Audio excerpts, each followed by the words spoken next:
Today we're looking at the GM245 fuel injector rail remover and seal installer toolset. I'll walk through what's in the kit, how it's meant to be used, where it helps, and where it falls short. You will find a link to purchase this and other models at a discount in the description below the video. You can place your order right now. For technical reasons, I can't include my unboxing or shots of the tool in action, so this is a clean screencast review with my notes from actual use and what I'd watch out for. On the screen, you can see the kit layout.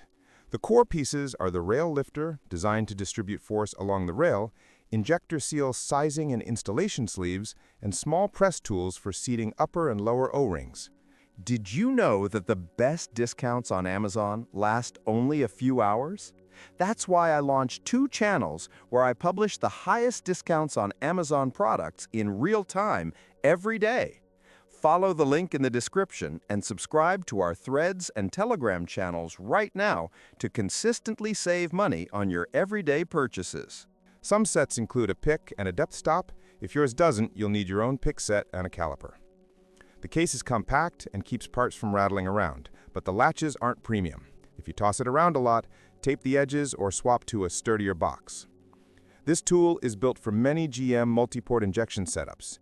If you're working on older 3.1 or 3.8 V6 or common LS series rails, the lifter clears the harness and the plenum in most configurations. On some transverse layouts, space is tight near the firewall. Plan to disconnect loom clips and give yourself a bit of wiggle room before you start lifting. The point of the rail tool is simple. Lift straight and even so you don't pry against plastic tabs or bend the rail. Hand feel matters. If the injector is stuck, rock the rail gently while lifting evenly along its length. For stubborn injectors, a short spritz of penetrant around the seal and a few minutes of patience saves you from tearing an O-ring and dropping debris into the port. Seal installation is where this kit earns its keep. The sleeves taper the new O-rings so they slide without shaving rubber. Lube the seals with clean engine oil or proper assembly lube. Dry installs cause nicks you won't see until you pressurize the rail and find a misting leak. Size the top and bottom O-rings with the included forms, then use the little press tool to seat them fully. If an O-ring twists, remove it and start again. A twisted seal will weep and make you repeat the job. When reinstalling the rail, align every injector with its bore before applying pressure. Push down steadily, working from the center outward so the rail doesn't cock to one side. You should feel each injector pop home. If one corner fights you, stop, pull back a touch, and realign. Once seated, torque any rail fasteners to spec. Hand tight plus "that's enough" is how bends happen. Reconnect electrical plugs until you hear the click, route the harness cleanly, and verify that no sleeve or stray O-ring was left behind on the bench. Let's talk pros. The lifter spreads force, which reduces cracked connectors and bent rails. The sleeve saves seals. The footprint is small, and the price, for most listings, is reasonable compared with dealer tools. If you do injector service a few times a year, it pays for itself quickly in time and fewer reworks. Now the cons. Finish quality varies between batches. Some edges arrive a bit sharp. A minute with a deburring tool or fine file solves it. The case hinge feels cheap. Instructions are brief. Beginners may want a service manual open for torque specs and routing diagrams.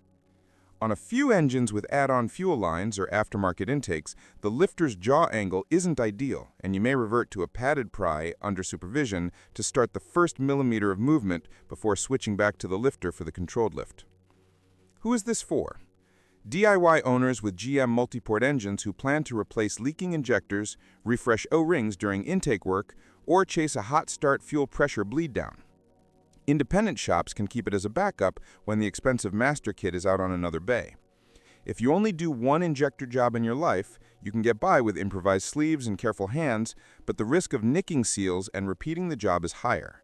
For repeated use, this kit is the smarter option. A quick safety note. Depressurize the fuel system before touching anything. Keep rags around the rail ends, wear eye protection, and don't work near open sparks. After reassembly, cycle the key to prime. Check for leaks with a bright light, and only then start the engine. If you smell fuel, shut down and recheck every seal and connector. Bottom line, the GM245 fuel injector rail remover and seal installer toolset is not fancy, but it is practical. It makes straight lifts easier, keeps O-rings clean during install, and reduces the number of times you have to revisit a weeping injector. Build quality is imperfect, and you'll still need patience and good technique, yet for the price, it's a solid addition to a GM owner's toolbox. If you work on these engines more than once, it's worth having. If this was helpful, subscribe and hit like so more people can find honest tool reviews.